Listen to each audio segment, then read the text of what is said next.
Assalamualaikum warahmatullahi wabarakatuh.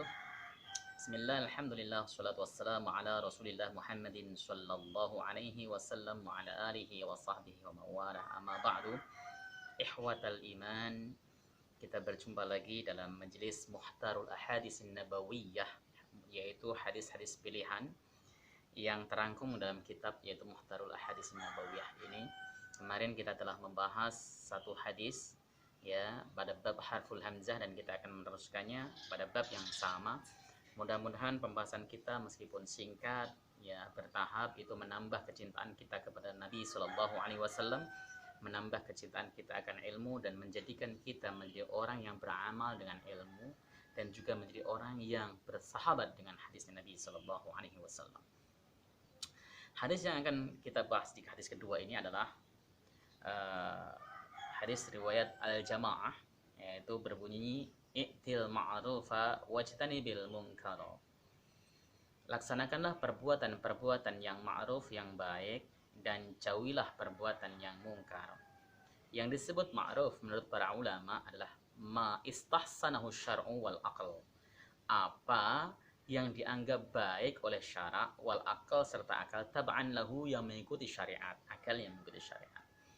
Di dalam kitab Tanbihul Ghafilin karangan Abu Laits As-Samarqandi itu diterangkan ketika beliau menjelaskan perbedaan antara al-khair dan ma'ruf.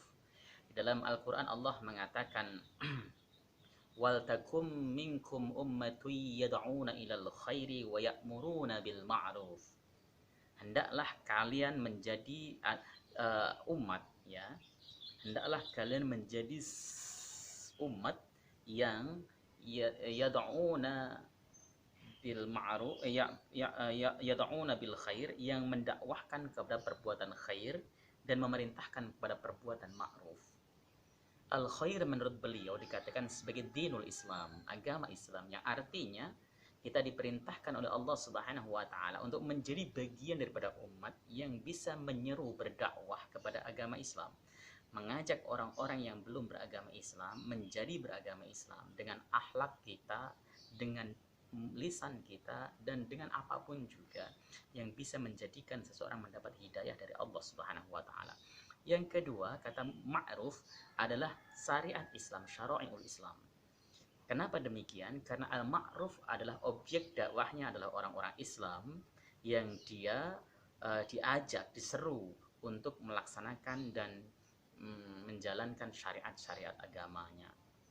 Jadi kalau al-khair itu adalah dinul Islam, orang yang belum masuk Islam supaya dia masuk Islam. Tapi kalau al-ma'ruf adalah perbuatan-perbuatan yang sesuai dengan syariat atau syariat Islam itu sendiri, ya, atau yang baik menurut akal tetapi mengikuti syariat. Oke, kita lanjutkan. Wanzur ma yu'ajibu udhunaka ayyakula lakal qawmu idza kumta min 'indihim fa'tih wanzuril ladzi takrahu ayyakula lakal qawm idza kumta min 'indihim fajtanibhu. Perhatikanlah, ya, apa saja yang diucapkan oleh kaum kepadamu tatkala kamu berada di tengah-tengah mereka, yang menakjubkan pendengaranmu, yang menjadi yang baik menurut mereka dan selaras dengan syariat, serta menakjubkan pendengaranmu, menakjubkan dirimu, fa'ti, maka ikuti itu, kerjakan itu. Artinya bahwa segala sesuatu perbuatan yang dilakukan dianggap baik oleh suatu kaum, dan kaum inilah kaum orang beriman, orang saleh, yang menganggap perbuatan ini adalah perbuatan yang baik, ya, yang tidak bertentangan dengan syariat, tidak menabrak syariat, fa'tih, kerjakan, apapun itu bentuknya. Apakah itu tertulis, tercatat langsung di dalam syariat, ataukah itu merupakan perbuatan yang baik secara tradisi akan tetapi tidak menabrak aturan syariat, ya, tidak bertentangan dengan syariat itu sendiri, maka itu disebut dengan sebutan al-ma'ruf. Tadi definisinya kan ma istahsanahu syar'u wal aqlu taba'an lah, yaitu perbuatan yang dianggap baik oleh syariat, dan akal, tetapi akal ini mengikuti syariat. Artinya sepanjang akal tidak bertentangan dengan syariat, mengikuti syariat, ada dalil umumnya yang menjelaskan tentang itu, maka itu perbuatan ma'ruf dan silahkan diikuti, dikerjakan. Seperti misalnya tradisi dalam sebuah masyarakat yang senantiasa menjamu tamunya dengan makan, dengan potong ayam dan sebagainya, silahkan dikerjakan, ikuti jika memang hal tersebut adalah perbuatan yang ma'ruf.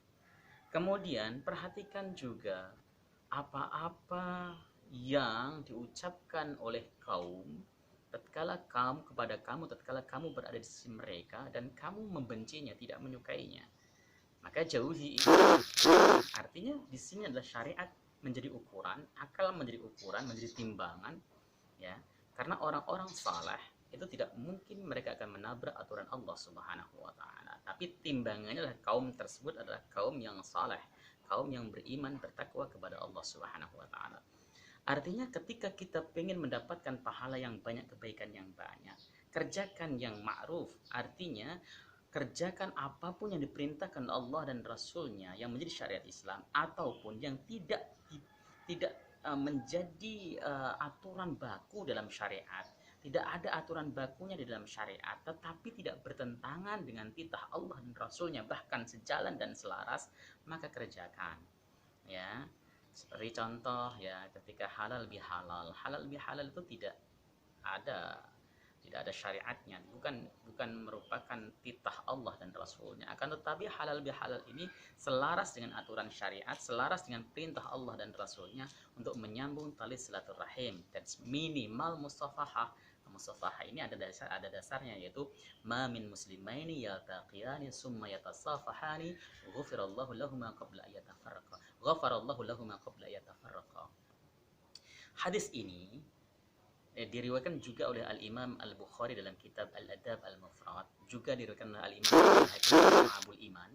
Dan perlu diketahui, hadis ini merupakan jawaban luar biasa dari Rasulullah SAW atas pertanyaan seorang sahabat namanya Harmalah bin Abdullah bin Aus, seorang ashabus sufah yang dia masuk Islam, lalu Islamnya menjadi baik. Dia seorang yang zahid, abid, orang yang ahli ibadah, orang yang zuhud, tidak suka dalam urusan dunia.